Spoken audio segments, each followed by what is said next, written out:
Right. Should we talk about Rich Men North of Richmond? Have you heard that one, Connor? I have heard the song, yes. I was Yes. actually recently in Virginia, so Oh, right. I was in DC, so Oh, was that for the Tim Pool thing? Was it? I did that while I was there, Right. but so my friend lives in West Virginia, Yes. so I actually drove through about 3 different states, but Oh. I spent about 5 days in Washington, so I was near all the people that Oliver Yes. anticipated. That's the thing. That's the thing that is just north of Richmond is, of course, Washington DC. It is, yes. So that's the reference in the song. Now we would like to play the whole thing for you, but we have to be careful with copyright, and it's always a bit of an issue for us on this channel because There are things called laws. yeah, well, and YouTube are mean. So if you're watching on YouTube, by all means, you've probably seen it already. But if you haven't, do a quick search for Richmond, north of Richmond, and then watch this clip. And if you're if you're on the website, we're going to play you a little bit, you're going to get cut out if you're on YouTube. So let's play a bit for our subscribers. So yeah, that was a quick cut of the song. Now, I mean, immediate reaction. It's quite savage, the whole song when you listen to it. He's got a great voice, but it's powerful because it's everything he's saying on there is true. Um, It's like the non-boomer truth version of Money's Too Tight to Mention.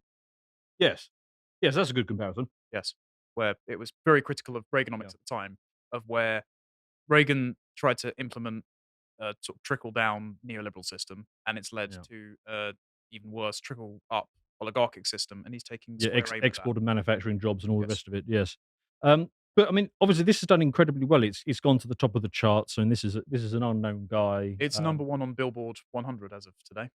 Wow. Yes, Yeah, that's powerful. And he was just some unknown guy standing in front of his deer stand with a guitar playing. I mean, there's a bit of production value in this. So something went into this one. Um, but I think it's worth talking about. So what I fancy doing is basically just breaking down the lyrics and getting into that way. And actually, before I do so, I also want to sort of mention that this has been out for sort of a good week or so now.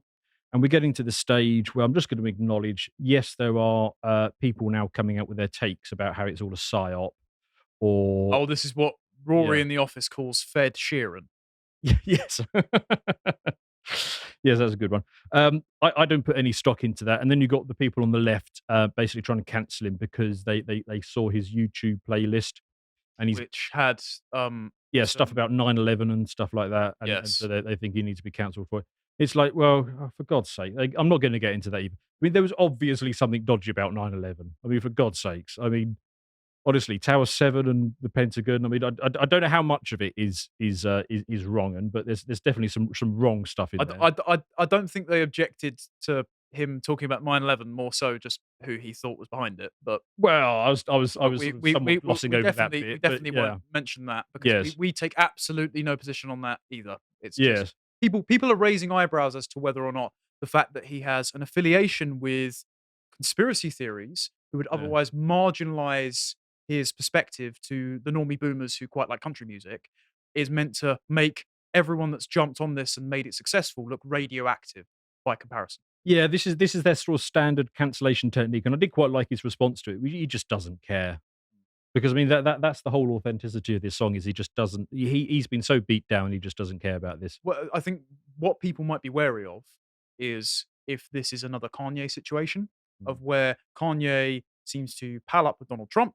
He seems to make Yeah, some fairly base statements yeah, about black and white people, they should get along despite BLM, that fathers should have custody of their children. yes, And then he starts talking about the mid century Germans, and retroactively, everyone that has turned around and said, well, yeah, we liked what Kanye was saying right up until that point, looks like they also support yeah. what He had Kanye he says had he after. certainly has some messaging challenges around that when he sort of Yes. came out and said, "I love the Mustache man. German guy, the mustache man." Yes, Yeah. Yeah. I have heard an analysis which he was trying to do it from a Christian perspective of he loves everybody, including the most reprehensible people. That's where his mind was, but that's not how it came But he out also his said mouth. that technically he can't be anti-Semitic because all black people are Jewish. And then he also said Right. that he stopped being I'm sure that's anti-Semitic, true. implying that he was anti-Semitic beforehand because he watched 21 Jump Street and he saw Jonah Hill in it, and now he loves Jews. So Yes. Kanye is not very consistent. Yes. And so what people might be averse to is whether or not they've supported this guy and then Yeah. they go digging into his YouTube history, and Yeah. then someone can have an easily applicable smear to everyone that has supported him. Yeah. But it doesn't seem like they're Anyway, stuck in, forget which that. is good. It's good. I don't want to get into that No, because there is a tendency sometimes in our sphere to just get so black pill that we can't have anything yes. nice. But no, generally this is an impactful song. So let's just break it down. So he starts off by saying, "I've been selling my soul, working all day, overtime hours for bullshit pay, so I can sit out here and waste my life away, drag back home and drown my troubles away." And look, this is just speaking to the sentiment that he's just working every day to survive. And I think a lot of people, that's why this resonates. A lot of people in exactly that situation. The sense of progress that people used to have, that they're building towards something. I'm working towards buying a home. I'm working towards paying it off. I'm working towards my retirement. I'm working towards my lifestyle, my children's education, all that kind of stuff. That for so many people at this point is out of reach because uh, for an ever larger proportion of the working man, all that used to be good in life is being skimmed off the top.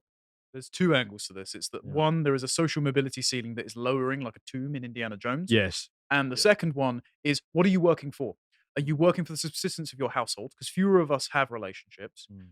um, especially young men. The stat that I've rattled off to you before is 27% of men 18 to 30 have never even had an intimate partner, let alone married, let alone have kids. Mm. So you're not working for anyone in your immediate vicinity because no one's relying on you. And then also, you're not bringing home anything. It's not like you're pre-industrially working with the raw Oh, materials. well, yeah, the 1950s life has gone. But no, No, pre-1950s, way pre-1950s. yes, Like the industrial wage economy means yes, that you're but everything working is for money and transient now. yeah, everything's Yes, transactional. So rather than working for the immediate subsistence of kids that rely on you in yes. your own house, you've not got anyone who relies on you, and you're also Mm. working to exponentially make the line go up for someone who's in Yes, so Westminster or Washington doing a the spreadsheet. working man these days exists to support the system, not himself. Yes. Is essentially what we're saying. So I mean, he comes on to that. So the next line is the next bit is, "It's a damn shame what the world's gotten to for people like me and people like you.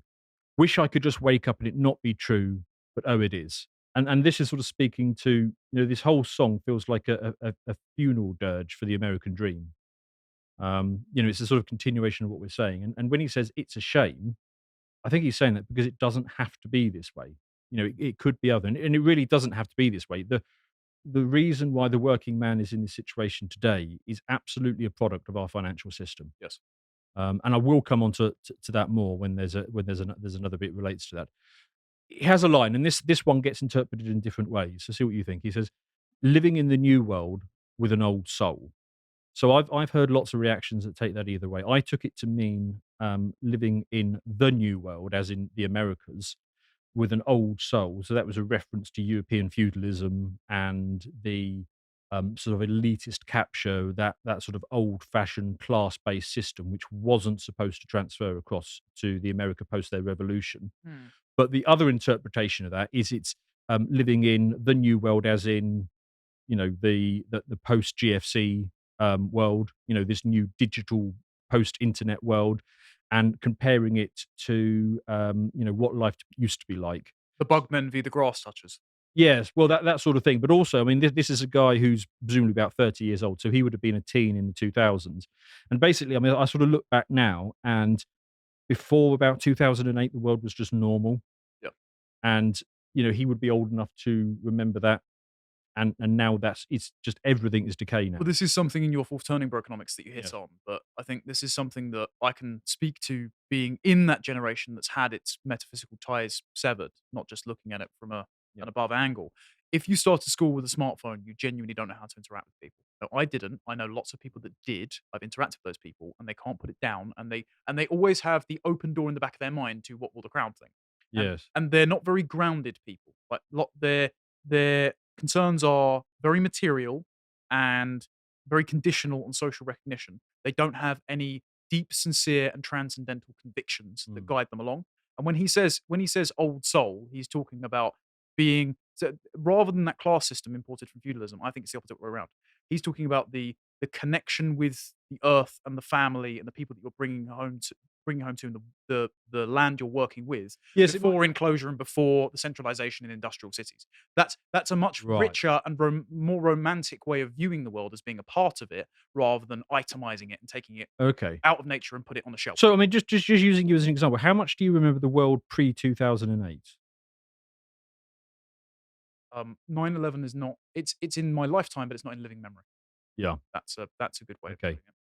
Yeah, because I mean, the more I stop and think about how things used to be, it is more and more striking, and I think any listeners who are old enough to sort of remember the pre 2008 era, it looked and felt superficially like the world that we live in today, but just without all of the intensity of the bullshit that we've got. I mean, there was elements of that creeping through, like weeds coming through cracked concrete, but there was a lot of that. It was infesting the media and it was getting through, but it hadn't permeated the culture. It was something that you saw on a screen every now and again, and you would read articles where people were sort of pushing that sort of nihilistic sort of worldview and also the sort of cultural Marxism. It was there and it was trying to permeate it, but it hadn't infected day to day life. It hadn't infected your office place or your normal working week that it has today. And it's just yeah, I mean, I just really feel what he's saying here. It's a damn shame what this world has become in a This is this relatively is short period of time. this is something that we were actually discussing on our lunch break. Weirdly enough, it's that if you work in a job like ours and you are constantly oppressed by the regime, Yeah. then you would be miserable if you just treated this as a vector for your own material enrichment and self empowerment. If you only cared about the money and the online recognition you were getting, because the regime is always going to crush you and economic circumstances are always going to discourage you. So you'd actually hate working here. But the reason the hosts like working here is not because we're all rich and super famous, because we're not, Mm, right? Just a bit of behind the scenes knowledge there, but it's because we're all friends. It's because we're mm. all embarked on a project of moral restitution, and our own little corners of the Lotus Eaters make a complete picture that we'd rather live on than in Yes. modernity. That's that old soul. It's the sentiment of what you're working for rather than the abundance that you're Yes, hypothetically moving a towards. sense of fulfillment. Actually, there's a website I'm gonna bring up in a minute, and it used to be the case pre-1971, where if you ask people what they worked for, it was the wording was something like a rewarding, professional life or a rewarding work life was very much at the top of the list. And then post 1971, basically it's slumped right down to the bottom. Now it's all about getting paid Yes. because people are needing to pedal faster and faster in order to, to pay the bills. I'll move on to the next bit. So these rich men north of Richmond, as we talked about, basically the rich people in Washington, D.C., Lord knows they all just want to have total control, want to know what you think, know what you do. And they think that you don't know, but I know that you do. Yeah. It sounds like the thing that's often misquoted as a Solzhenitsyn quote, because it's not. But we know they're lying. They know they're lying. They know that we know that they're lying, and yet they still lie. Yes. So they Yeah. they don't think you know, but I know that you do. It's Wait, that latently you yes. can see the decline made manifest observably, and you know the people on TV are gaslighting you, Yeah. and they know that they're gaslighting you, but they continue to gaslight you. Yes. Yes. And well, I mean, we've just had, of course, an incredibly obvious and overt example of total control, which were the lockdown crimes committed Yes, across most of the modern which they're world. hoping will come back. Yeah. Well, there's another election coming, isn't there? So they need their postal votes back. Yes. But I mean, it's more than that. The IRS are basically up your ass if you move around a few $100s. But if you're Joe if- Biden yes, selling yeah, selling no housing one's paying any developments in attention. Iraq Yeah. to your brother. Well, big tech, as we just talked about. I mean, even though it's under the new era, Twitter is reverting back into this, and the rest of them are 100% signed up to the surveillance thing.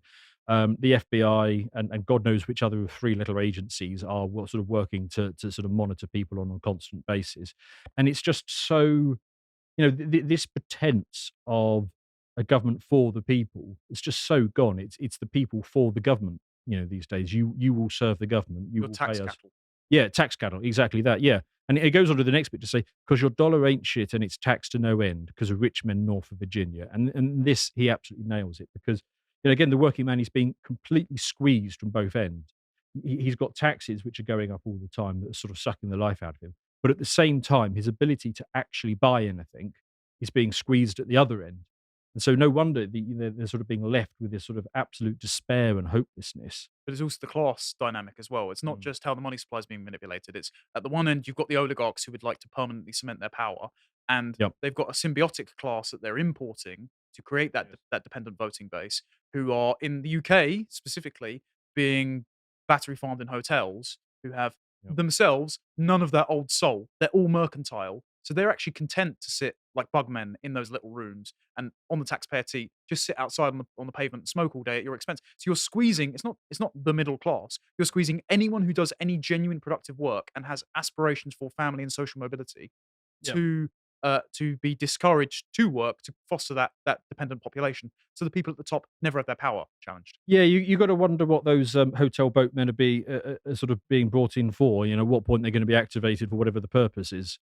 But yeah, at the moment we just of course see them, especially in Swindon. We just sort of see them sat around smoking and going out and every yourself and buying a new Adidas top because it's what they do. Actually, what I will do is just on this point. Let's have a look at this website. What WTF There we happened go. in 1971? Yeah, there we go. Let me get the mousing. So look, yeah, look at that. Look at that top chart. I mean, this is a lot of what I'm talking about. So the pre 1971 era, basically the productivity of the economy was rising in tandem with the compensation. So basically, the return on assets was matched by the return that went out in wages. And basically, since that point, there's been no real terms wage increase in the US, and it's basically the same for Europe as well. So, if you are an asset holder, you have been getting richer over that period. But if you're a wage earner in real terms, you have not been getting any richer. This is the Um, frustration when the Marxists say profit is theft. No, it's inflation is theft. yeah, That's oh what's yeah, happening. absolutely. Well, yeah, well, inflation is taxation, and taxation is theft. So exactly this. There's a whole bunch of interesting things on this website, which is well worth checking out. There's another good one if I can get to it. It's not too far down. The cost of living. Oh yeah, so this is great. So the price of a tin of Campbell's condensed soup. I mean, look at that and this is a lovely metric because it goes back well over 100 years. So you can see that real term. Well, it's not even real term. That's just nominal terms. Price of a tin of soup as a standard commodity was absolutely flat for well over 100 years. And then you introduce this new financial system, and the cost goes spiraling up. So you add the cost of the things that you buy in the shop to the taxation that you're being forced to pay as well.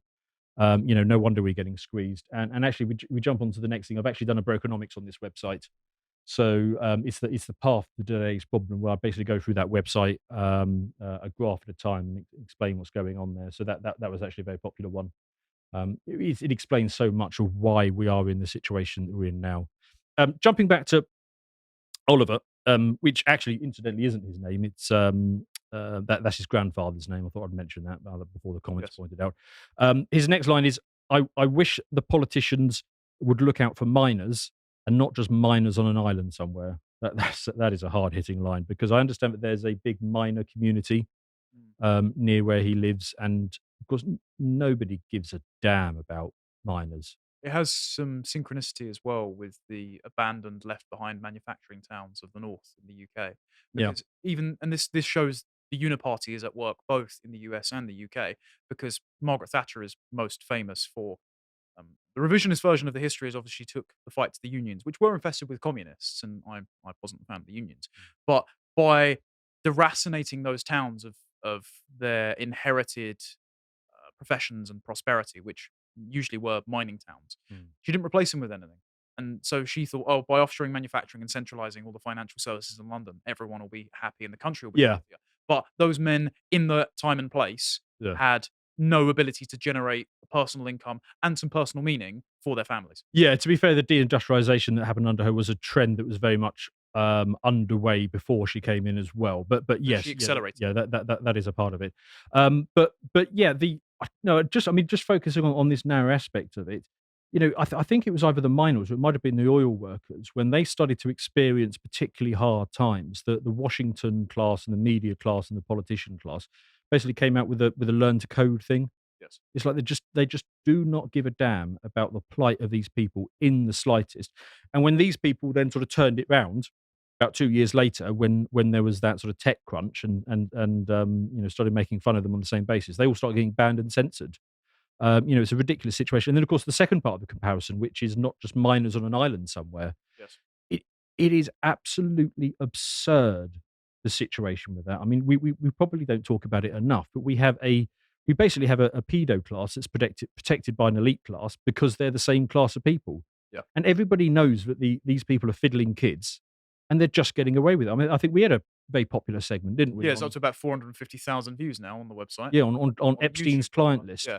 Yeah, but Yeah. that's some of the clients, but we don't know most of them. That's just the calendar that was released by the Wall Street Journal. We Yes. still don't know the contents of the black book. We still Yeah. don't know, for example, Ghislaine Maxwell, she was prosecuted for trafficking children. Who to?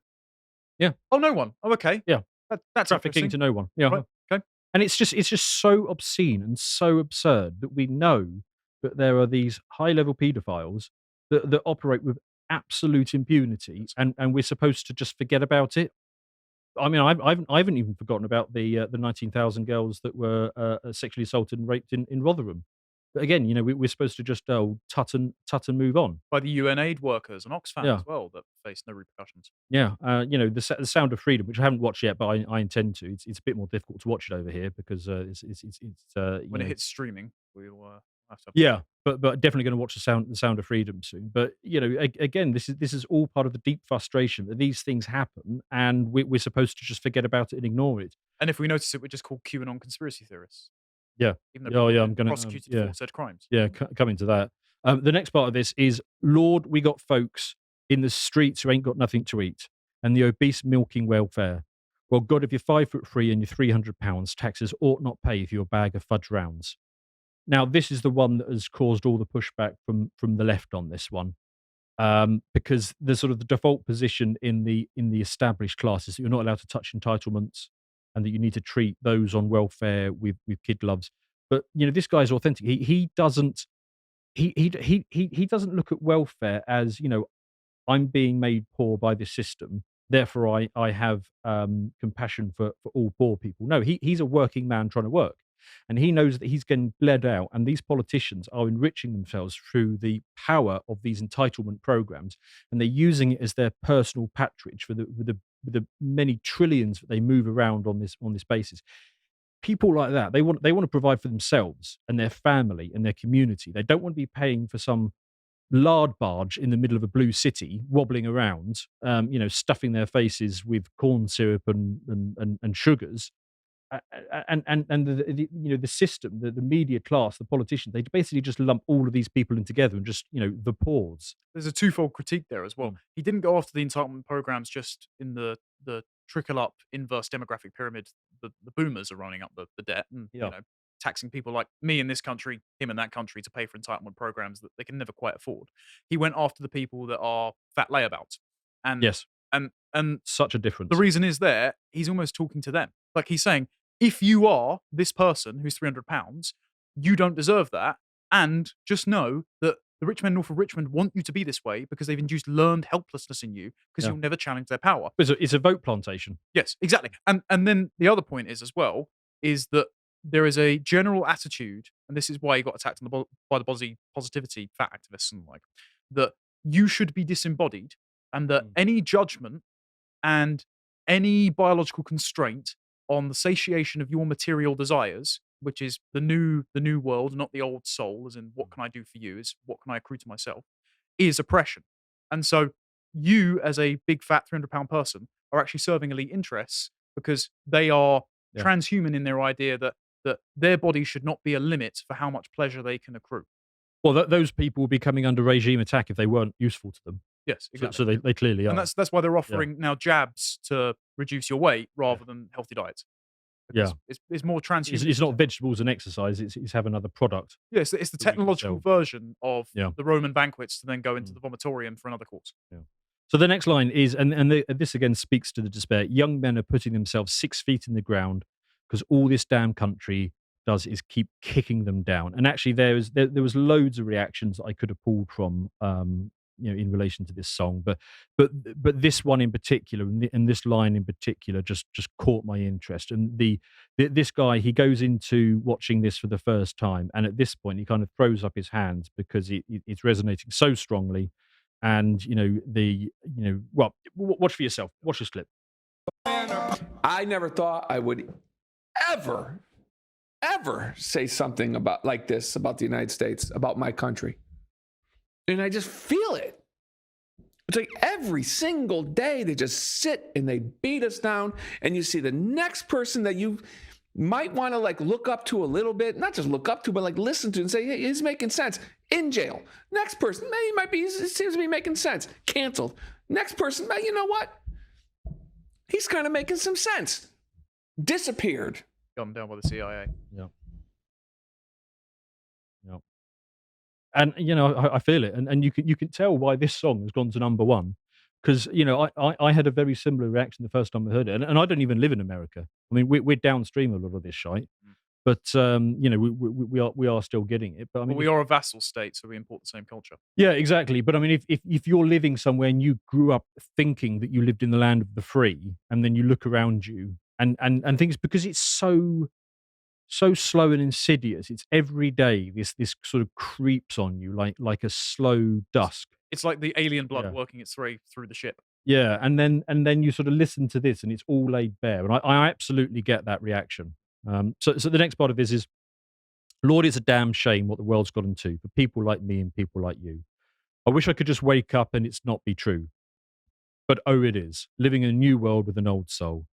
Yeah, I mean, there's no call to action to this song, I notice, because basically, if somebody in our sphere or somebody like that puts a call to action into something like this, we're either going to go to jail or we're going to get shot. Well, look at Trump. He said peacefully and patriotically, make your voices heard, and he's being tried under the RICO Act. Yep. Yep. And we have to be very conscious of what we say on podcasts like this. Yes. We cannot put calls to action in anything that we do, because it will result in an arrest. Yeah, that would be very irresponsible, and we wouldn't endorse that at all.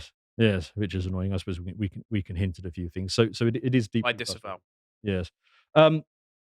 So there's no call to action in this, but later on he did cite a Bible verse, which is Psalms 37, 12 through 20. So I'll just read that, because I do want to inject an element of hope into all of this.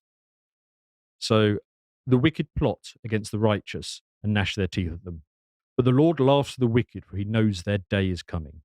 The wicked draw the sword and bend their bow to bring down the poor and needy, to slay those whose ways are upright.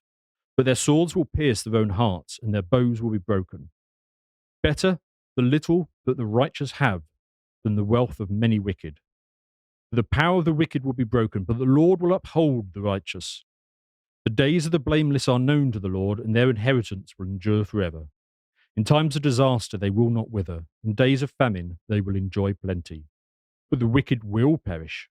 The Lord's enemies will, like the beauty of the fields, they will vanish like smoke.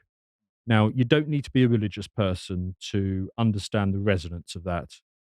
That these people will get their comeuppance. I mean, I do believe that. I mean, I know a lot of the content that we produce is rather black-pilled, but they are going to get their comeuppance. This is the way I look at it is, anything that cannot last will not last. You can only run against the immutable laws of reality for so long until entropy sets in. And this is and this reminds me of Ephesians 6:12, which implies that these people are motivated by a malevolent will that they don't quite know, which is we struggle not against persons but against the principalities and dark powers at work in this world. And Yeah. that's his message. It's Yeah. that these people Yeah. despise you because they're working for their own interests, which serves And a higher and darker. I think the reason the elites are behaving the way they are is because they are scared, and they are right to be scared, because they can see their power base slipping away. They are losing control. That's why they're behaving ever more recklessly and dangerously, because they know that their time is coming to an end. So there is something positive in this. There was one more reaction video that I wanted to give. In fact, I'm going to show you this graph. We got the graph? Yep. So basically, this is a podcast that I sometimes watch between three billionaires and some libtard who moderates it. So it's quite an interesting perspective they have on markets sometimes. And basically, so they listen to this song, and then they pulled up this graph. And what this graph basically shows you, it's the different quintiles of people of earnings. So you've got the dotted black line at the top, but they are all in, which is the top 5%. And then you've got the lines at the bottom. And so basically, if you're listening, is the bottom four lines haven't moved; they're just flatlined forever, basically.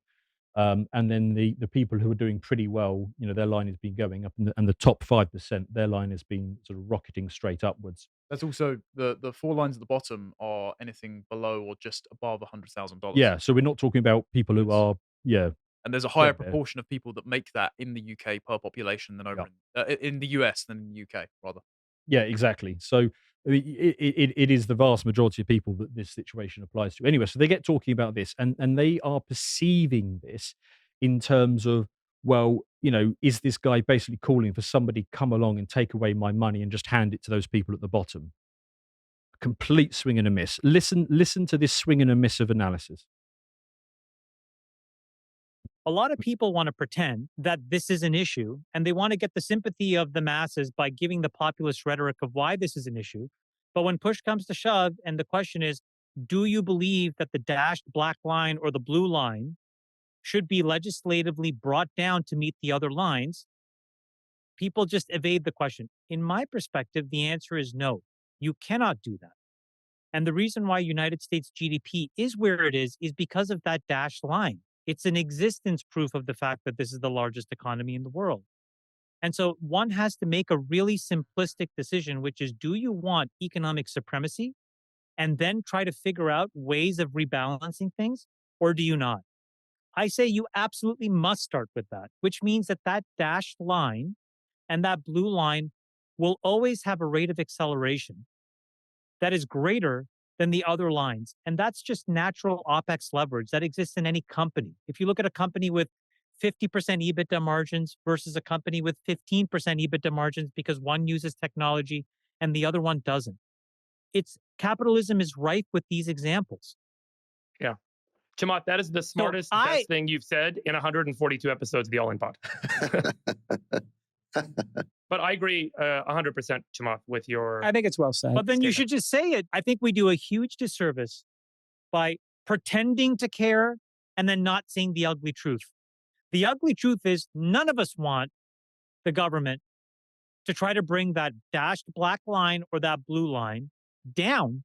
We want them to stay out of our way. That is the truth. Yep. So if you talk to that guy that wrote that song and his 80 million followers, what do you say to them? What do you say to them? I don't know. Can I take a shot at this? It's my honest answer. Yeah, thank you, Yeah. New World Man. No, the problem is not that we all want the Bernie Sanders tax the millionaires and the billionaires. No. The problem is the government has been in bed with some of the largest corporations, namely BlackRock, which you've done an excellent Brokenomics on, to fudge the monetary policy, to instantiate themselves as the unquestionable oligarch class while robbing us of upward mobility. Yeah, I mean, if I was going to try and explain it to that bunch of millionaires, and actually that one who was just about to interject, David Sachs, he gets it a bit more. He's the one who's been pushing Vivek and DeSantis, and he actually comes back with a much better perspective on some of that stuff, which I'll mention in a moment. But what I think Chamath is not getting there is that it is the financial system itself. It is if you derive your income from assets, and I showed that line earlier. It's like you're a bird trying to fly on a planet with low gravity. If you make your income through wages, and so it's not derived from dividends or capital returns or the OPEX leverage that he's talking about there, it's like trying to be a bird flying on a high gravity planet. It's not a question, because they then get into this whole thing about, oh, we worked really hard and we came from nothing. It's not just a function of how hard you work or how smart you are. It's the game that you're playing, and what all of these guys do. And actually, this applies to me as well. I mean, I'm not smarter or harder working than a whole bunch of people. The reason why I've had some success is because I've been playing the assets game, and assets is just so much easier to lift up in this sort of permeable market that we've been in for the last 20 years, because you get that much greater return on your effort than if you're just trying to sell your time or your labor through wages. That's what's happening, which he just doesn't get, which is why I sort of cited that Brokenomics episode, the WTF happened in 1971, because it is all key to this. Now, to be fair to that David Sachs guy, who was just going to cut in the end there, he does point out that actually a large part of it as well was basically every manufacturing job that could be exported to Asia has been exported. That's a large part of it as well. And he also points out that anybody who complains about that is called a deplorable or cancelled, or I would add taken out by Fed as well. So that's worth talking about. But and these guys aren't even in Washington; they're just Silicon Valley billionaires. But you can see the complete disconnect that is opening up in somewhere in America, because there is a financial system which rewards people like that and just keeps kicking down, like the Lotus go, keeps kicking him down every day. If you have a sentimental old soul, it's not of interest to people that want to commodify everything. Yeah, I'm going to quickly mention now the Guardian because of course they never disappoint. Thanks. Just That, ruining yeah, my day. they came out of a reaction to this. I'll do this quickly, but I got to throw this in here. So their analysis in this article. We can all agree that politicians have caused many of America's problems, but it's harder to argue that our country is being destroyed by short, overweight chocolate enthusiasts. I mean, Christ. So they've gone straight for that line about the people being 300 pounds, and they're trying to say, but this guy is saying that that's causing all of it. It's what. I'm not even going to get into the analysis here. It's just this is how the mind of a this is a quisling. Yes. This is a regime, and things. This guy isn't even rewarded by the regime. He's probably struggling to meet his wages as well. Like most leftists, he probably thinks of himself as part of the rebellion, but you're actually just a midwit serving regime interests. Yeah, a classic quisling. If you don't know that term, look it up from the war era. It's is exactly what these Guardian writers are. He then goes on to say, compared with still a reference to politicians looking out for minors on an island somewhere. Apparently, a reference to Jeffrey Epstein's ties to elite figures. Anthony could be nodding to QAnon, the far right conspiracy theories. Or he's nodding to Jeffrey Epstein, who was prosecuted and then Yeah. suicided for exactly that. Again, it's like, why is this guy going out to bat for the pedo class? They always do this. Compared with the likes of Donald Trump and Ron DeSantis and the right wingers sharing his story, he also seems to have a modicum of empathy. Granted, standards are incredibly low. It's just buzzword buckshot. He's just peppering his article with as Yeah. many inflammatory accusations as possible. Yeah, you It's just tribal signaling. sanctimonious, bloody midwit quisling. Yep. He's been compared to Bob Dylan and Woodland Guthrie, but if either of them ever recorded a song mocking the poorest of the poor, it's been lost to history. If Anthony wants to keep moving upwards, he should aim his punches in the same direction. Ugh. Thank you, Guardian. You know, these people are not getting, these people are the apparatchiks for the system. Well, they are heavily funded by Bill Gates. Yeah, I'm just going to leave this segment with a nod to another song that's a bit more recent, which is also doing incredibly well, which is, I don't know if you saw it, but the Tom McDonald and Anthony Cahoon one. Yeah, I think it's actually, this song is more successful because it's more palatable to normies, because most of the Tom McDonald stuff is rap, and you're not going to get your average guy picking up his kids. Yeah, I've never had any interest in Tom McDonald, but his new one, Your America, is quite powerful and speaks to this, and hopefully this is going to become a genre now, because we can't criticize by making a call to action. Otherwise, well, not especially if you're not in America, you're going to get the feds turn up at your door like that boomer waffing a couple of weeks Yeah, ago. the 70-year-old man, yes. You got assassinated, but this culture is broken, and it is spilling out into the culture. If you enjoyed that segment from the podcast of the Lotus Eaters, why not visit our website, where you can get the podcast live, in full, uncensored, and for free from 1 o'clock UK time every weekday. And while you're there, for as little as £5 a month, you can get access to all of our premium content. For example, Dan's series Brokenomics, where he and Carl discuss the observable managed decline in our civilization. And if you'd like to see what the rest of us are putting out, you can follow Dan at @KingBingo_ on Twitter and @LotusEaters_com on Twitter. Until next time, goodbye.